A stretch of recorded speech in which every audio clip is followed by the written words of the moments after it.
고린도전서 15장 31절부터 34절까지입니다. 페이지 수는 283쪽에 있습니다.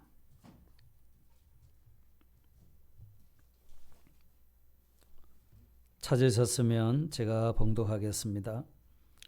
형제들아, 내가 그리스도 예수 우리 주 안에서 가진 바 너희에 대한 나의 자랑을 두고 단언하노니 나는 날마다 죽노라. 내가 사람의 방법으로 에베소에서 맹수와 더불어 싸웠다면 내게 무슨 이익이 있으리요? 죽은 자가 다시 살아나지 못한다면 내일 죽을 터이니 먹고 마시자 하리라. 속지 말라. 악한 동무들은 선한 행실을 더럽히나니 깨어 의를 행하고 죄를 짓지 말라. 하나님을 알지 못하는 자가 있기로 내가 너희를 부끄럽게 하기 위하여 말하노라. 아멘.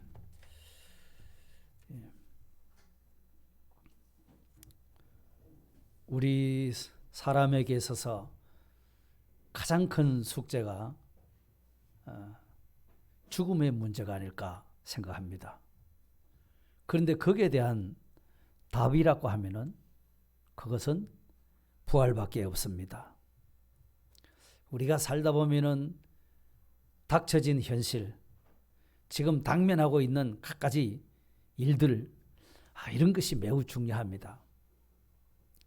그렇지만은 막상 또 내가 위급한 일을 만나게 되거나 또 걷잡을 수 없고 이제는 모든 것이 끝이구나 하는 그런 단계에 오면은 붙잡을 것이라고는 우리 하나님밖에는 없는 것입니다. 그렇죠? 그렇기 때문에 우리는 오늘 우리가 어떤 현실을 당면하고 산다 할지라도 그 상황 속에서 우리는 부활 중심의 신앙을 가지고 서 있어야 하는 겁니다. 부활 중심의 신앙. 과연 우리는 부활을 믿습니다. 믿는데 부활 절대 믿는다는 겁니다.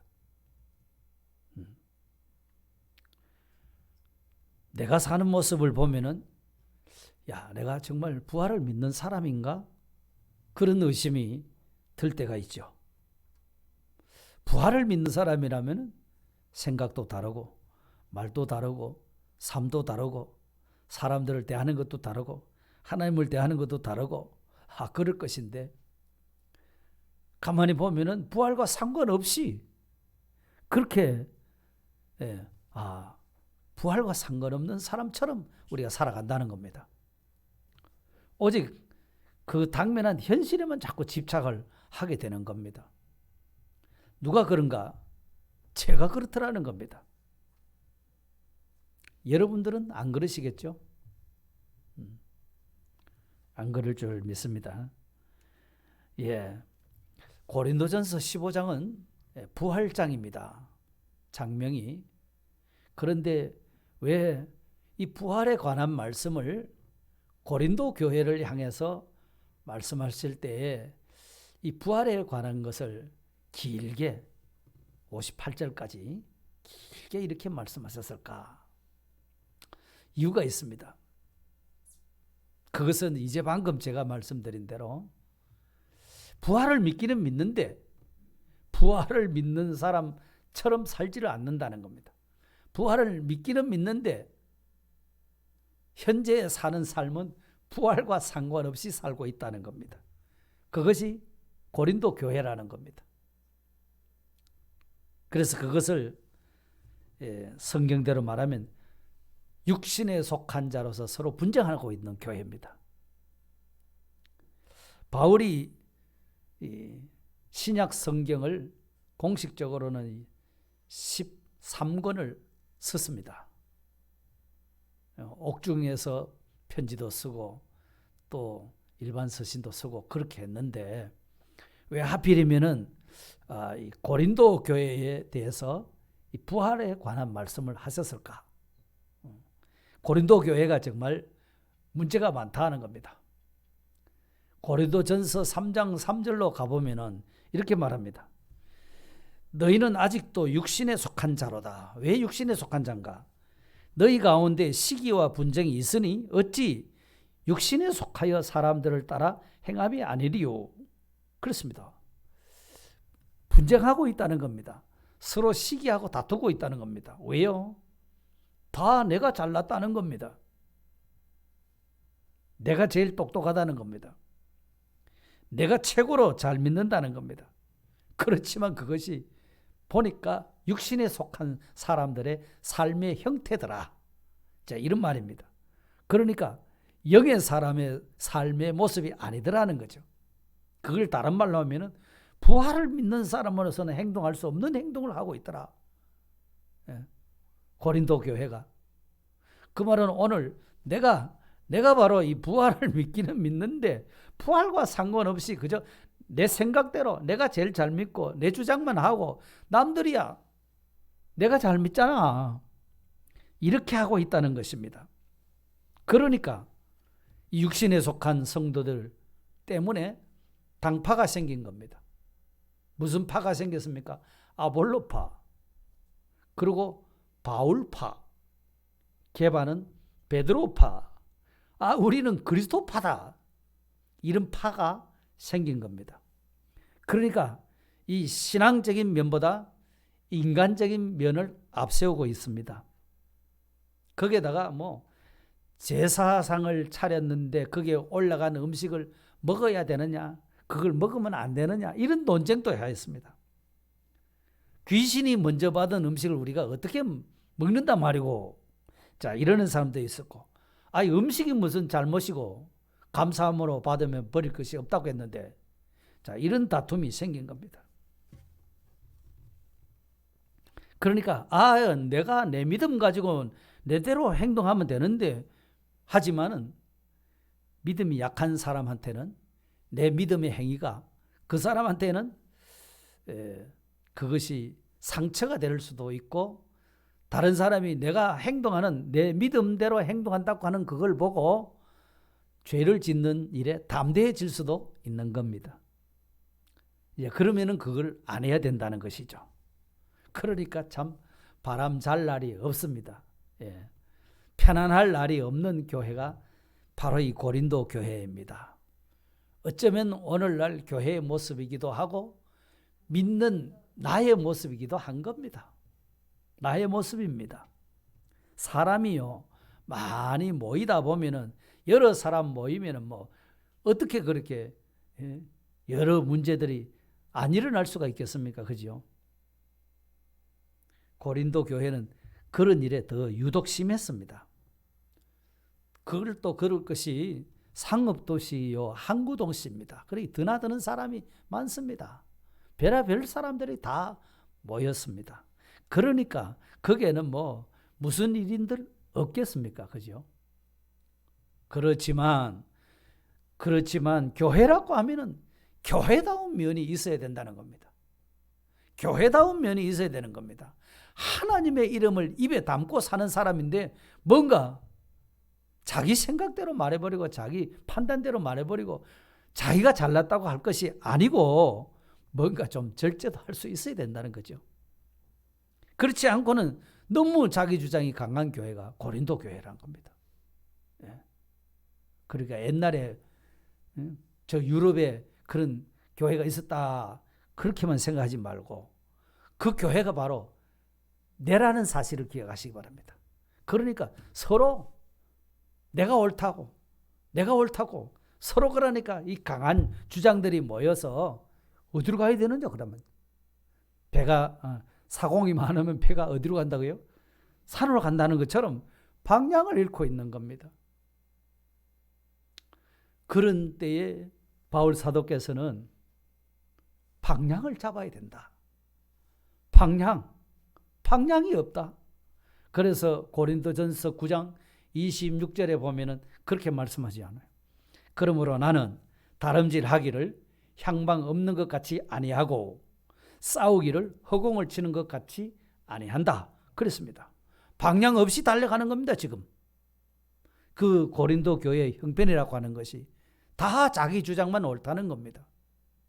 그러니까 각자가 다 옳다고 하니까 도대체 어느 방향으로 가야 되느냐 이거죠. 오늘 우리가 살고 있는 이 시대를 아포리아 시대라고 말합니다. 아포리아.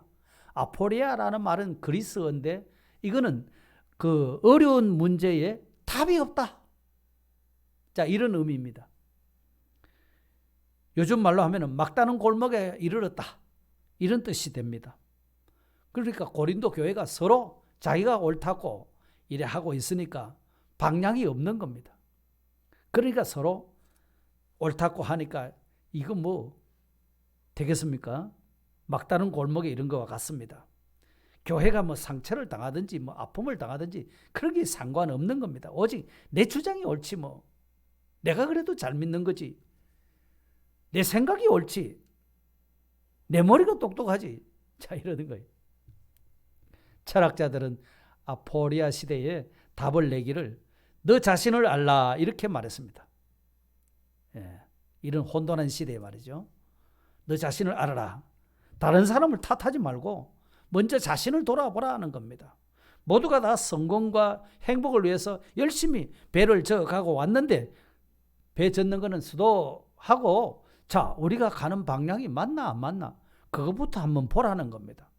그래서 바울은 나는 방향 없이 그렇게 싸우는 것 아니다. 향방 없이 막 달려가는 것 아니다. 자, 이렇게 말씀합니다. 자, 오늘날 이 교회들이 정말 방향이 제대로 잘 잡혀서 가느냐 이 말이죠. 남의 교회를 말할 것도 없고 우리 교회는 방향을 잘 맞춰서 가느냐. 그리고 그 속에 내라는 사람은 방향을 잘 맞춰서 가느냐 이거예요. 어느 방향으로 가야 되느냐 이 말이죠. 그래서 바울은 달려갈 방향이 분명하다고 그랬는데 바울이 달려가야 될 방향은 무슨 방향이었는가? 어떤 방향으로 달려갔는가? 그것은 이런 혼란스러울 때 방향은 바울은 부활이라는 겁니다. 뭐지라고요? 부활이라는 겁니다. 부활. 우리가 도달해야 될 종착점은 부활의 역이라는 겁니다. 만일 우리의 믿음이 부활과 상관없이 그냥 이 세상 것만 추구하고 사는 것이라면 믿는 믿음의 효과가 나타나지를 않습니다. 이 믿음의 효과를 모르고 사는 사람이 불쌍한 사람이죠. 고린도전서 15장 50절에는 이렇게 말씀합니다. 오늘 본문 50절이죠. 형제들아 내가 이것을 말하노니 혈과 육은 하나님 나라를 이어받을 수 없고 또한 썩는 것은 썩지 아니하는 것을 유업으로 받지 못하느니라. 여기 혈과 육을 말했습니다. 이 혈과 육이란 세상적이고 육신적인 것을 말합니다. 이런 것들은 우리가 죽을 때 가지고 가지 못한다는 겁니다. 그러니까 하나님 나라하고 아무 상관이 없다는 겁니다. 육신적으로 열심히 믿어봐야 그거는 아무런 믿음의 효과도 없다는 거예요. 우리는 항상 영원한 하나님 나라의 것을 붙잡고 살아가야 되는 겁니다. 자, 내가 지금 이렇게 사는 것이 하나님 나라의 부활 너머의 세계에 이게 잘 맞는가 안 맞는가 이걸 보고 말을 해도 말을 하고 다투어도 다투어야 된다 이런 말씀입니다. 신앙의 방향을 부활해 놓고 달려가는 사람이라야 그게 진짜 혼돈 없이 바른 삶을 헤쳐나갈 수가 있다는 겁니다. 그렇기 때문에 부활신앙을 가진 사람은 그럼 어떻게 살아가는데 부활에다가 방향을 맞춰놓고 살아가는 사람은 그거는 첫째로 나는 이게 다 하나님의 은혜다. 자, 이렇게 생각하는 겁니다. 그러니까 육신에 속한 사람들은 다 내가 옳다. 니는 틀렸잖아. 내가 옳지. 내가 잘 믿지. 자, 이러는데 부활신앙을 가지는 사람은 하나님의 은혜다. 그래서 본문 10절에 올라가면은 내가 나된 것은 하나님의 은혜로 된 것이니 내게 주신 그의 은혜가 헛되지 아니하여 내가 모든 사도보다 더 많이 수고하였으나. 그렇죠? 사도 바울은 다른 사람보다 더 어려움도 많이 겪고 열심히 핍박도 받으면서 그렇게 살았지 않습니까? 복음을 전하고. 그런데 그것도 내가 한 것이 아니요 오직 나와 함께 하신 하나님의 은혜로다. 그 내가 잘나서 한 게 아니라는 거예요. 하나님의 은혜로 한 거다. 자, 잃어버리는 겁니다. 그러니까 이 부활신앙을 가지고 사는 사람은 자기 속에 하나님의 은혜가 꽉 차 있다는 겁니다. 그걸 고백하는 겁니다. 이 하나님의 은혜가 없는 사람은 누가 나오겠습니까? 내가가 나오는 거야. 내가 잘했고 내가 이렇게 했잖느냐. 너는 틀렸잖느냐. 내가 옳지. 자, 이렇게 되는 겁니다. 자, 여기서 참 바울의 그 부활신앙의 모습이 그대로 보여지는 거죠. 마음속에 하나님의 은혜가 가득 차 있다는 겁니다. 자, 이거는 내가 뭘 어떻게 해서 된 것이 아니고 하나님의 은혜로 된 거야. 은혜. 내 안에 성령 하나님이 일하신 거야. 자, 이렇게 다 봐보는 겁니다. 부활신앙이라고 하는 것은 다시 살게 하는 것이잖아요. 그리고 우리를 다시 살리는 것은 바로 하나님의 은혜라는 겁니다. 그러니까 바울은 자신이 하나님의 일을 했다고 이렇게 말하지 않잖아요. 내가 하나님의 일을 열심히 했다 이렇게 말하지 않습니다. 하나님의 은혜가 함께하기 때문에 내가 그 일을 할 수 있었다. 자기 속에 은혜가 살아있는 겁니다. 요 은혜가 싹 빠져나가고 나면은 누가 나타나는 거 하면 내가가 나타난다는 거예요. 내가. 자기 주장만 하는 겁니다. 고린도 교회가 그랬잖아요. 자기만 옳다는 거예요. 자신이 인정받아야 되겠다는 겁니다. 그거 해보니까 내 혼자 힘으로 안 되겠거든요. 그러니까 편을 짜는 거죠. 팔을 만든 겁니다. 그래서 힘으로 대결하려고 하는 거죠. 그러니 그게 뭐예요? 은혜라고는 하나도 없다는 말씀이잖아요. 은혜가 다 내쫓아버렸다는 거잖아요. 은혜는 필요 없고 내가 누가 힘이 세나 누가 잘 믿느냐 내 편이 세지 이렇게 돼버렸다는 겁니다. 이것이 향방 없는 싸움을 하고 있는 겁니다. 허공을 치는 거죠. 내가 된 것은 하나님의 은혜로 됐습니다. 내가 한 모든 수고는 하나님의 은혜가 같이 해서 한 것입니다. 이거예요. 오늘 부활의 주님은 우리에게 오셔가지고 이런 하나님의 은혜로 살도록 만들어주시는 겁니다. 예. 정말 나의 나 된 것은 하나님의 은혜입니다. 내가 어떻게 수고하고 노력하고 헌신해도 이거는 하나님의 은혜로 한 것입니다. 이 고백이 우리의 고백이 되기를 바랍니다. 부활신앙 가진 사람, 부활을 바라보고 달려가는 사람은 이렇게 고백하게 돼 있다는 거죠. 저 사람이 뭘 잘못하고 저 사람이 자꾸 뭐라고 그게 아닙니다. 전부 하나님의 은혜입니다. 이러고서 두 번째는 부활신앙을 가진 사람은 나는 날마다 죽습니다. 이러는 거예요. 31절에 오늘 본문 형제들아 내가 그리스도 예수 우리 주 안에서 가진 바 너에게 대한 나의 자랑을 두고 단언하노니 나는 날마다 죽노라. 단언한다는 말은 군더더기 말할 필요가 없다. 그저 길게 말하지 않고 짤막하게 한마디만 한다. 그 한마디만 하겠다. 그게 뭐냐? 나는 날마다 죽노라 이것입니다. 왜 바울이 또 이렇게 자기는 날마다 죽는다고 고백했을까? 고린도 교회들은 서로 자기 자랑하는 겁니다. 내 주장이 옳다는 겁니다. 내가 잘 믿는다는 겁니다.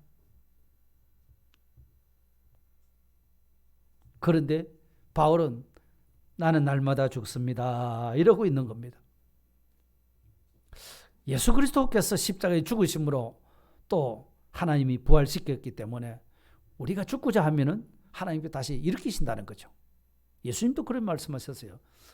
그 미랄 비유로 설교하실 때 요한복음 12장 4절이 24절에 한 알의 밀이 땅에 떨어져 죽지 않으면 한 알 그대로 있고 죽으면 많은 열매를 맺느니라 이렇게 했습니다. 죽어야 일이 난다는 겁니다. 죽으면 다시 살게 된다는 겁니다. 그래서 이 바울이 고린도전서 15장 부활장에서 나는 날마다 죽노라 이렇게 말한 것을 보면은 바울의 신앙이 참 비밀스러운 신앙이다. 위대한 신앙이다. 야, 자기가 어떻게 그렇게 자기를 죽일 수 있을까? 자, 이런 겁니다. 부활은 일단 죽어야 다시 사는 거거든요. 죽었다가 다시 살아나는 것이 부활이거든요. 그러니까 부활은 죽는 데서부터 시작되는 겁니다. 안 죽고는 부활이 없습니다. 그러니까 하나님이 다시 일으키고 다시 하나님이 세워주시고 다시 회복시켜주고 이거는 먼저 내가 죽어버려야 된다는 그 말입니다. 이때 죽어야 된다고 하는 그 내 자신은 나는 날마다 죽노라는 그 나는 육신에 속한 나를 말하는 겁니다. 이 몸뚱아리를 갖다가 막 죽여버리라 그런 의미가 아닙니다. 내 육체의 그런 욕망들, 이 세상적인 자랑들, 교만, 돈을 사랑하는 마음 이런 것들이 죽어야 된다 이런 말입니다. 그러니까 죽은 사람은 뭐 아무런 감각을 못 느끼는 것처럼 욕망을 가질 수가 없지요. 그러니까 육신에 속한 자아를 죽여야 믿음이 지켜져 나갈 수가 있는 겁니다. 이게 쉬운가 하면은 참 대단히 어렵습니다. 그래서 날마다 죽노라고 그랬습니다. 이거는 자기 의지로 되는 것이 아닙니다. 성령 하나님의 도우심으로 말미암아 몸의 행실을 죽이려고 했던 것입니다. 오늘날 물질 만능주의의 세상입니다. 사람들 하여금 자꾸 욕망을 극대화시키는 그런 전략을 펴고 있죠. 그래서 무슨 한 가지 상품이라도 계속 다르게 만들어내자. 휴대폰도 새롭게 만들고 새롭게, 자동차도 새롭게 얼굴 모양이 다 바뀌도록 우리 생활 필수품, 가전제품 모두가 다 새롭게 막 자꾸 바꿉니다. 그러면 사람들이 아이고 저거 새로운 거네. 또 가지고 싶어 하는 그런 욕망을 부추기고 있는 거잖아요. 그러니까 육신의 욕망을 일으키고 안목에 보는 대로 욕망을 가지게 만들고 재물을 가지고 자랑하게 만들고 이 욕심이 끝이 없는 겁니다. 그러니까 무슨 만족이 있겠습니까? 한번 밥을 배부르게 쫙 먹었다고 해서 그 다음에는 밥을 안 먹어도 됩니까? 돌아서면 또 때 되면 또 배고픕니다. 또 먹어야 됩니다. 그것처럼 식욕이 계속 이렇게 일어나듯이 인간의 모든 육신의 욕망이라고 하는 것은 절대 그냥 사그라지는 것이 아닙니다. 예, 여러분 밥 한 끼만 금식을 해보십시오. 얼마나 밥 달라고 막 아우성을 치는지 모르잖아요. 그렇지 않아요? 그래 우리 육신의 욕망이라고 하는 것은 이게 벗어날 수가 없습니다. 그런데 바울은 날마다 죽노라 그렇게 했습니다. 그런 욕망이 죽어야 된다고 말했습니다. 바울 자신은 또 그렇게 말합니다. 갈라디아서 5장 24절에 그리스도 예수의 사람들은 육체와 함께 그 정과 욕심을 십자가에 못 박았느니라 그렇게 말했습니다. 그러니까 영적으로 볼 때 우리는 예수님의 죽으심과 함께 죽었고 예수님의 부활하심에 동참한 사람들 아니겠습니까? 그렇기 때문에 예수님이 십자가에 못 박혀 죽으셨을 때 우리도 함께 죽었다. 예수님이 부활했을 때 우리도 새 사람으로 살아났다. 이거 우리 속에 어떤 세상적인 욕망이 막 일어납니다. 재물을 탐하기도 합니다. 내가 다른 사람보다 내가 더 높아져야 되겠고 이 자존심 말이죠. 자 이런 것이 마구 일어날 때 나는 주님과 함께 십자가에 못 박혔는데 내 욕심도 죽었는데 내 성질도 죽었는데 치밀어오는 화도 죽었는데 자꾸 이것을 되뇌어야 되는 겁니다. 그렇게 우리가 연습을 해야 됩니다. 마음속에서 일어나는 그 욕망들 실은 우리의 욕망이 아니고 우리 속에 남아있는 그 육신의 욕망들입니다. 영의 욕망이 아니죠. 현재 이 몸은 하나님 나라에 들어갈 수 없기 때문에 부활한 몸이라에 들어갈 수 있습니다. 그렇지만 우리는 날마다 이 욕망에 자꾸 죽어져야 되는 겁니다. 그래야 이 육신을 하나님이 안에 계시면서 성전으로 도구로 사용하실 수가 있게 되는 겁니다.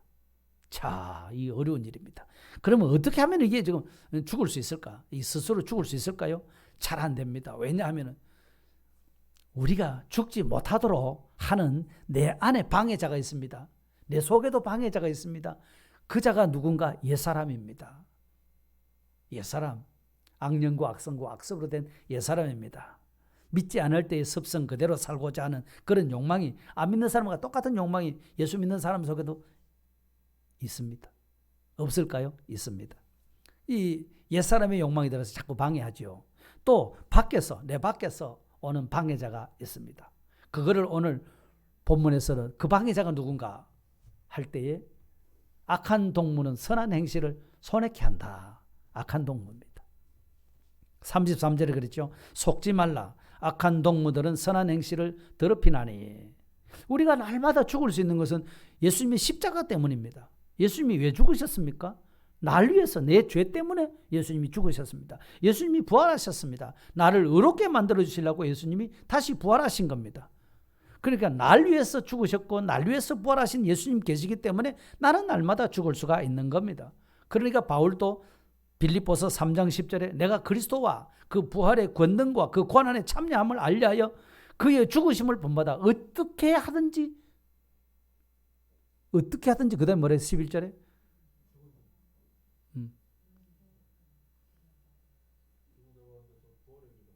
죽은 자 가운데서 부활에 이르기를 원한다. 어쩌든지 내가 죽어야 그래야 부활의 권능의 사람이 되지. 자, 이것이었습니다. 어떻게 그렇게 할 수 있습니까? 세상에서 죽는 것은 다 없어지는 것이고 사라지는 것이고 허망한 것인데요. 그런데 예수님 안에서 날마다 죽으면 날마다 살리는 역사가 일어나는 겁니다. 이게 비밀이지 않습니까?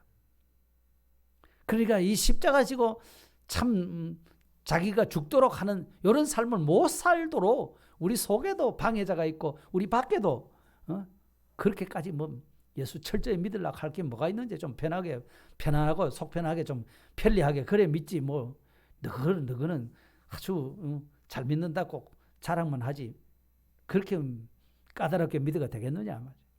다 사람들 보편적으로 둥글둥글 그래 믿어야 되지. 자, 이렇게 우리를 보고 말하는 사람도 있습니다. 예. 야, 너는 이 고신에서 나오고 아주 또 뭐 천공에 아주 백파고 어떻고 뭐 욕을 하고 비난합니다. 이제 그게 문제겠습니까? 하나님이 뭐라 하시는지를 알아야 되죠. 그 사람 말하는 것이 그 사람 신앙생활하는 것이 성경입니까? 그 사람이 말하는 것이 그 사람 신앙생활의 표준입니까? 성경이 표준이죠. 이제 그렇게 하는 사람은 부활과 상관없는 사람들이죠. 그렇지 않겠습니까? 그들과 자꾸 이렇게 교제하다 보면 내 신앙이 그만 물러지는 거죠. 그들과 교제하다 보니까 나도 그 사람들한테 동화가 되는 겁니다. 동화가 되는 겁니다. 그러니까 예수님을 믿는다고 해도 뭐 그렇게 철저히 믿을 게 있나 뭐 대충 이렇게 믿어가면 되는 것이지. 자, 이렇게 해버리면은 우리도 자연히 그만 거기에 동화되어 가지고서 내 신앙이 그만 점점 물렁해지고 부활과 상관없이 그렇게 살아가 버린다는 겁니다. 그렇기 때문에 정신 바짝 차려야 되는 겁니다. 34절 보십시오. 다 같이 읽어보겠습니다. 시작. 깨어 의를 행하고 죄를 짓지 말라. 하나님을 알지 못하는 자가 있기로 내가 너희를 부끄럽게 하기 위하여 말하노라. 이랬습니다. 우리는 이 부활신앙을 가지기 때문에 정말 정신 바짝 차리고 의를 행하는 사람이 되거라. 이렇게 말씀하신 겁니다. 영의 사람이 돼서 육체의 소욕을 날마다 쳐서 복종시키는 이런 삶을 살아야 된다는 겁니다. 나는 죽고 주의 말씀대로 사는 겁니다. 내 좋아하는 대로 내 생각대로 내 판단대로 내 지식대로 내 경험대로 그렇게 사는 것이 아니고 하나님이 말씀하신 그 말씀대로 우리가 살려고 해야 된다는 겁니다. 이제 더 이상 이 세상의 환경과 악한 동무들의 영향을 받지 말아야 된다는 겁니다. 다른 사람들이 다른 교회는 다 이렇게 믿던데 그 말씀을 저한테는 하지 말아주시기를 바랍니다. 다른 교회는 이렇게 합니다. 그 말씀은 저한테 이제 하지 마십시오. 우리가요 날마다 죽어야 됩니다. 잘 안 죽지만 이걸 죽이려고 자꾸 애를 써야 됩니다.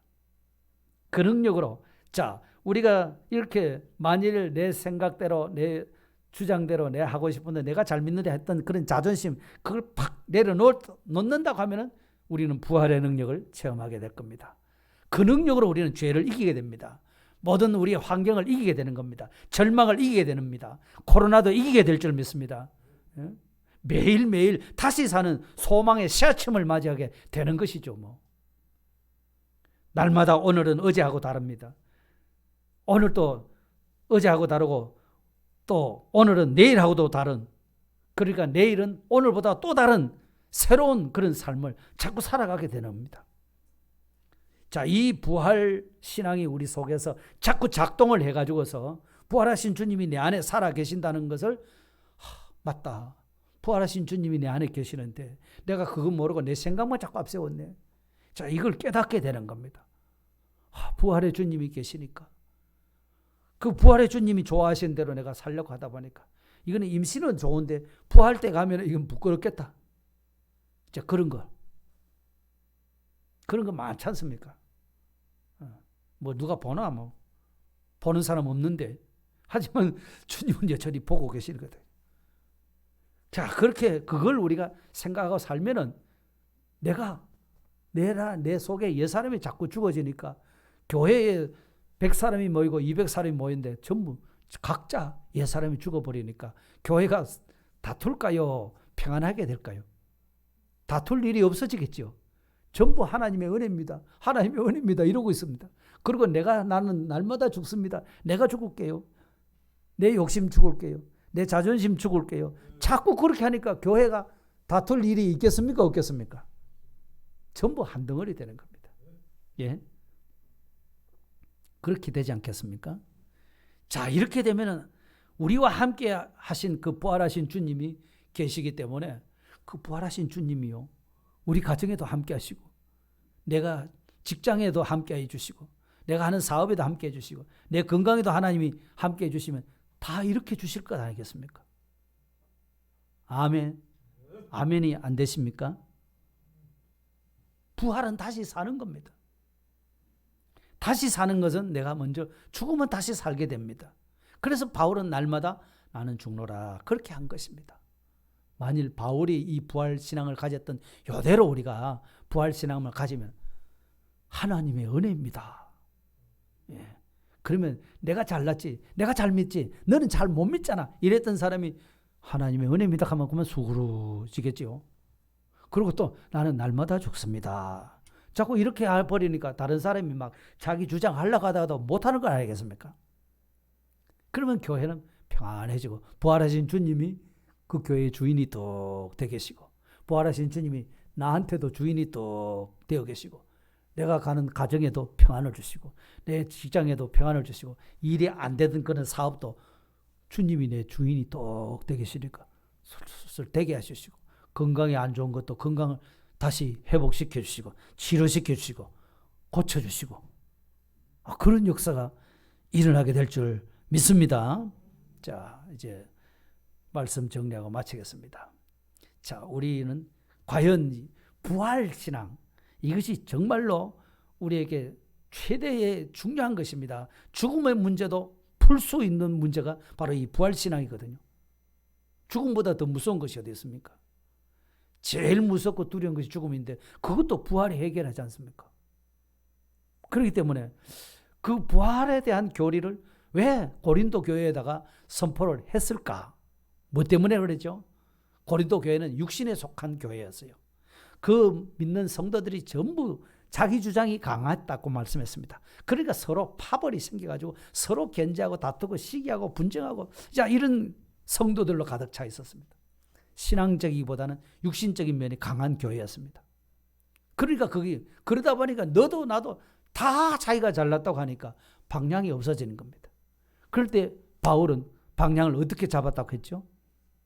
그 방향이 어디였습니까? 혼돈스러울 때 자기가 달려가야 될 방향은 부활이다. 그런 것입니다. 그렇기 때문에 부활의 방향을 두고 살아가는 사람은 그 나타나는 증거가 하나는 하나님의 은혜입니다. 모든 것이 하나님의 은혜입니다. 내가 잘해서 한 게 아닙니다. 내가 똑똑하기 때문에, 내가 잘 믿기 때문에 말하는 것이 아닙니다. 이렇게 되는 거죠. 하나님의 은혜입니다. 두 번째, 나는 날마다 죽습니다. 자, 잃어버린 겁니다. 그러니까 문제는 없어지는 거죠. 서로 마음이 하나가 되는 겁니다. 근데 주의할 것은 방해자가 있다고 그랬어요. 날마다 자기가 죽는데 방해되는 것은 내 속에 옛사람이고 내 밖에 악한 동무들이라고 했습니다. 부활신앙과 상관없이 살아가는 사람들입니다. 근데 이렇게 말하고 저렇게 말하고, 그런 말을 들을 때 동화되지 말아라는 겁니다. 동화되지 말고 자기가 죽기만 한다면은 반드시 살아나는 역사를 경험하게 될 것이다. 그렇게 지금 처방을 내린 겁니다. 이 처방이 바로 저에게 내린 처방이고, 이 처방이 우리 모든 성도들에게 내린 처방인 줄 믿습니다. 그래야 우리가 그런 주변에 악한 동무들이 있고 어떻게 하고 환경이 어렵고 힘들고 고통스럽고, 자, 그래 와도 방향을 부활에 탁 맞춰놓고 가니까 그 현실 속에서 죄 안 짓고 의를 행하고, 깨어 의를 행하고 죄 짓지 말아라, 이렇게 살아가게 됩니다. 그러니까 방향을 딱 바로 잡고 이제 나가게 되는 것이죠. 자기 구원을 올바르게 이루어 나가게 되는 줄 믿습니다. 그래서 부활의 주님이 진짜 살아계셔서 나와 함께하고 계신다 하는 이것을 반드시 경험하시는 우리 성도 여러분 되시기를 바랍니다. 다 같이 한번 통성으로 기도드리겠습니다. 주님, 정말 감사합니다. 우리에게 부활 중심의 이 신앙이 얼마나 소중한 것인지를 다시 한번 일깨워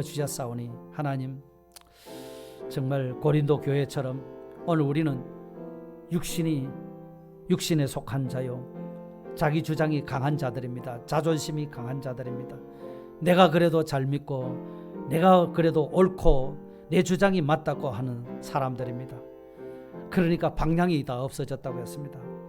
그런 혼란스러울 때 바울 사도께서는 부활의 방향을 두고 오늘 네가 잘나고 내가 잘나고 그거 다툴 것이 아니고 부활의 주님을 생각하면서 그것이 다 하나님의 은혜입니다 라고 고백하며 날마다 내 자신은 죽습니다 하는 이 고백을 우리도 할 수 있도록 은혜 주시기를 주여 간절히 바라고 합니다.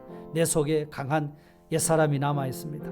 내 밖에도 악한 동무들이 우리를 미혹하고 있습니다. 결코 거기에 동화되지 않게 하시고 나와 함께 하시는 예수님과 함께 옛사람이 죽고 다시 새 사람으로 거듭나고 옛사람이 죽음으로 부활하신 주님이 다시 살아서 우리를 이렇게 세우시고 회복시키시고 고치시고 살게 하시는 그 같은 은혜를 경험할 수 있도록 주님 복을 더하여 주시옵소서. 우리 구주 예수 그리스도의 이름으로 감사하며 기도드리옵나이다. 아멘.